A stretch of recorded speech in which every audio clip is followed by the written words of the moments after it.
500 mortos no ataque a um hospital. De quem é a culpa?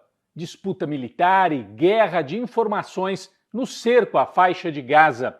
Um grupo de 30 brasileiros segue bloqueado na área que sofre com intensos bombardeios de Israel. Os Estados Unidos vetam a proposta apresentada pelo Brasil na ONU, que tinha como objetivo interromper a guerra e atender os civis. E em Brasília, chega ao fim a CPI do 8 de janeiro. No relatório da comissão, o indiciamento de Bolsonaro, de generais e dos financiadores dos atos golpistas. Eu sou o Rodrigo Viana e esse é o Tempero da Notícia, que está começando agora.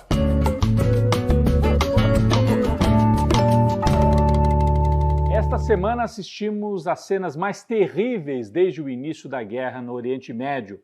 O bombardeio de um hospital, o Hospital Al-Arab, deixou cerca de 500 pessoas mortas, segundo as autoridades palestinas. A imprensa do mundo inteiro anunciou o ataque como uma obra da Força Aérea Israelense. A gente tem as manchetes, né? Logo em seguida, BBC, várias emissoras internacionais responsabilizando os israelenses. Mas logo depois começou uma guerra de versões. O governo de Israel tentou tirar a responsabilidade pela tragédia, por esse ataque que matou crianças, matou famílias inteiras, já que o hospital, além de ser o principal centro de saúde da faixa de Gaza, fica naquela região norte da faixa de Gaza, que Israel tinha dado ordem para ser evacuada. Mas como é que você evacua, como é que você retira doentes, equipamentos de um hospital desse porte? Então, houve o bombardeio, havia muitas famílias, além dos doentes, além das pessoas em tratamento, havia muitas famílias acampadas no complexo hospitalar, porque entendiam que ali seria uma zona de segurança. Israel não teria coragem de bombardear um hospital. Logo depois do ataque, um influenciador digital ligado ao governo israelense assumiu que aquele tinha sido um bombardeio promovido pelo governo de Netanyahu. O nome dele, Hanania Naftali. A gente tem aqui a publicação nas redes sociais desse sujeito, em que ele diz: não, Israel bombardeou porque ali havia muitos terroristas escondidos. Foi a postagem dele. Alguns minutos depois, resolveu apagar. Então é como se ele tivesse tentado justificar o bombardeio e depois, como virou uma comoção mundial, ele apagou a postagem, e não é qualquer um, tá? Não é um desavisado. É um porta-voz informal de Netanyahu nas redes sociais.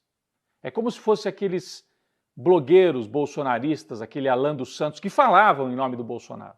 Ele falava em nome do governo israelense, apagou. E aí Israel começou a apresentar a seguinte versão: não foi Israel que bombardeou o hospital. Foi um foguete do Hamas que foi lançado contra Israel, falhou e caiu no lugar errado. Isso gerou muita desconfiança. Por quê? Veja bem, de fato, nos últimos dias, o Hamas lançou centenas de foguetes contra o território israelense. A maioria absoluta foi interceptada por aquele domo, eles chamam de domo de ferro, né? Que faz a interceptação dos foguetes do Hamas. Alguns atingiram as cidades israelenses, mas nenhum provocou danos tão fortes, tão sérios, como os que a gente assistiu nesse hospital. Repórteres que estão cobrindo a guerra lá, inclusive na televisão inglesa, disseram assim: olha, esse ataque, esses danos no hospital, são típicos dos armamentos usados pelo exército israelense. Não é foguete, esses foguetes do Hamas. É um míssil para matar 500 pessoas, para destruir daquela maneira o hospital. Bom, aí começou essa guerra de versões. Israel disse: não, é um foguete do Hamas. Como recebeu como argumento contrário isso que eu estou dizendo aqui, olha, o Hamas não tem foguetes com tanta capacidade de destruição. Aí Israel mudou de novo. Não foi o Hamas, foi a Jihad Islâmica, um outro grupo que também atua lá na faixa de Gaza. E esta guerra de versões ficou no ar, né? uma guerra de informações. Com ela, Israel tenta conter os danos, porque além das mortes, das cenas terríveis, dos médicos desesperados, tentando mover os seus doentes e atender ao mesmo tempo quem foi atingido, além dessas cenas terríveis, houve um levante nas cidades do mundo islâmico. Tunísia, Marrocos, a própria Cisjordânia, ali na Palestina, na Turquia, no Irã, no Iraque, na Jordânia, grandes manifestações de protesto contra esse massacre no hospital da faixa de Gaza. Israel ficou completamente isolado e os Estados Unidos ficaram ao lado de Israel neste isolamento. Nós temos aqui várias dessas manifestações para acompanhar, para mostrar o grau de indignação que esse ataque provocou, tanto no mundo islâmico, quanto em várias capitais do chamado mundo ocidental.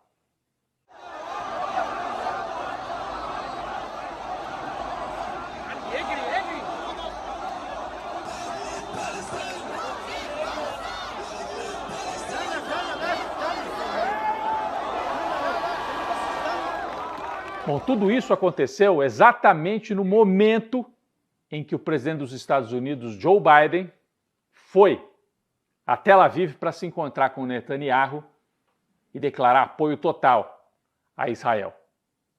Foi um timing, um momento muito ruim para o Biden, porque ele se posicionou ao lado do Netanyahu, deu as mãos para o Netanyahu, nós temos aqui a imagem, algumas horas depois do massacre no hospital. Então ficou a cena, os Estados Unidos não têm nenhuma intenção de levar em conta as vidas dos palestinos. Alinhamento total com Israel. Isso provoca um isolamento desta aliança Israel-Estados Unidos, muita dificuldade de trazer ou de dialogar com os países árabes. Inclusive o Joe Biden pretendia depois ir à Jordânia, ir a outros países árabes nesse giro. As conversas foram canceladas. Nenhum líder árabe quis se encontrar com Joe Biden nestas circunstâncias. Os Estados Unidos se isolaram também no Conselho de Segurança da ONU. E aí, esse fato tem muito a ver com o Brasil. A diplomacia brasileira costurou um projeto de resolução no Conselho de Segurança, que era um projeto bastante moderado, não atacava Israel e tal. Aliás, fazia sérias críticas ao Hamas pelo ataque do dia 7 de outubro, ataque aos civis, falava que tinha sido um ataque terrorista, mas propunha uma interrupção na guerra para a criação de corredores humanitários e atendimento aos civis. Foi uma resolução bastante moderada. E como é que ficou a votação? O Conselho de Segurança da ONU tem 5 membros permanentes e 10 membros rotativos. O Brasil é um desses rotativos, são 15. Dos 15 membros, 12 votaram na resolução brasileira. Aprovaram a resolução apresentada pelo Brasil, incluindo a China, o Japão, a França. China e França, membros permanentes também. Então, 12 votos favoráveis à resolução brasileira. 2 abstenções, da Rússia e da Inglaterra. E aí faltavam os Estados Unidos. Faltavam os Estados Unidos, que votaram contra. Foi o único voto contra. Mas no Conselho de Segurança existe uma regra. Os 5 membros permanentes têm direito a veto.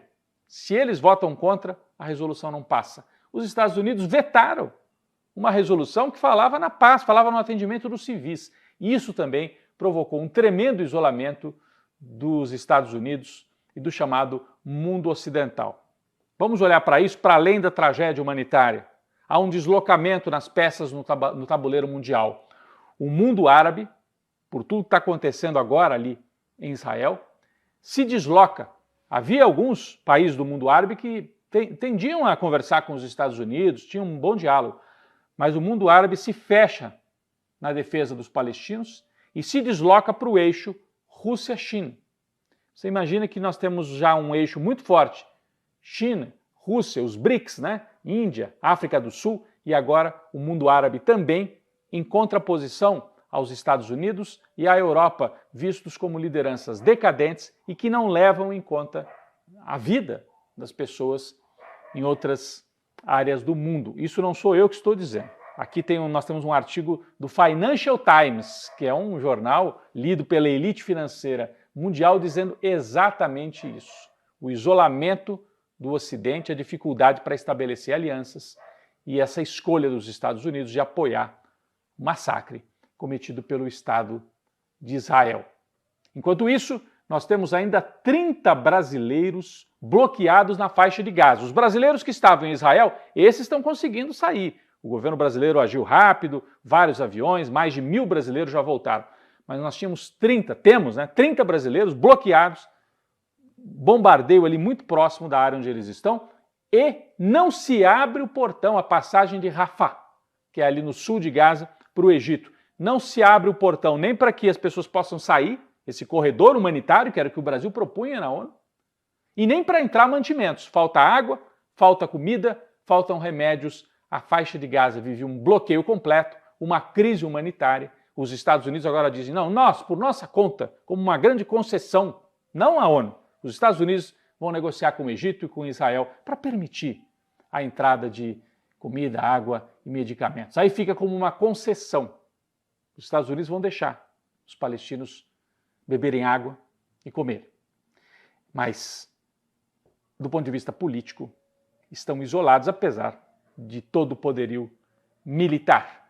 A gente ainda segue na expectativa para ver se Israel vai cumprir a promessa de invadir com forças terrestres a faixa de Gaza, o que aprofundaria ainda mais a tragédia humanitária vivida por mais de 2 milhões de palestinos.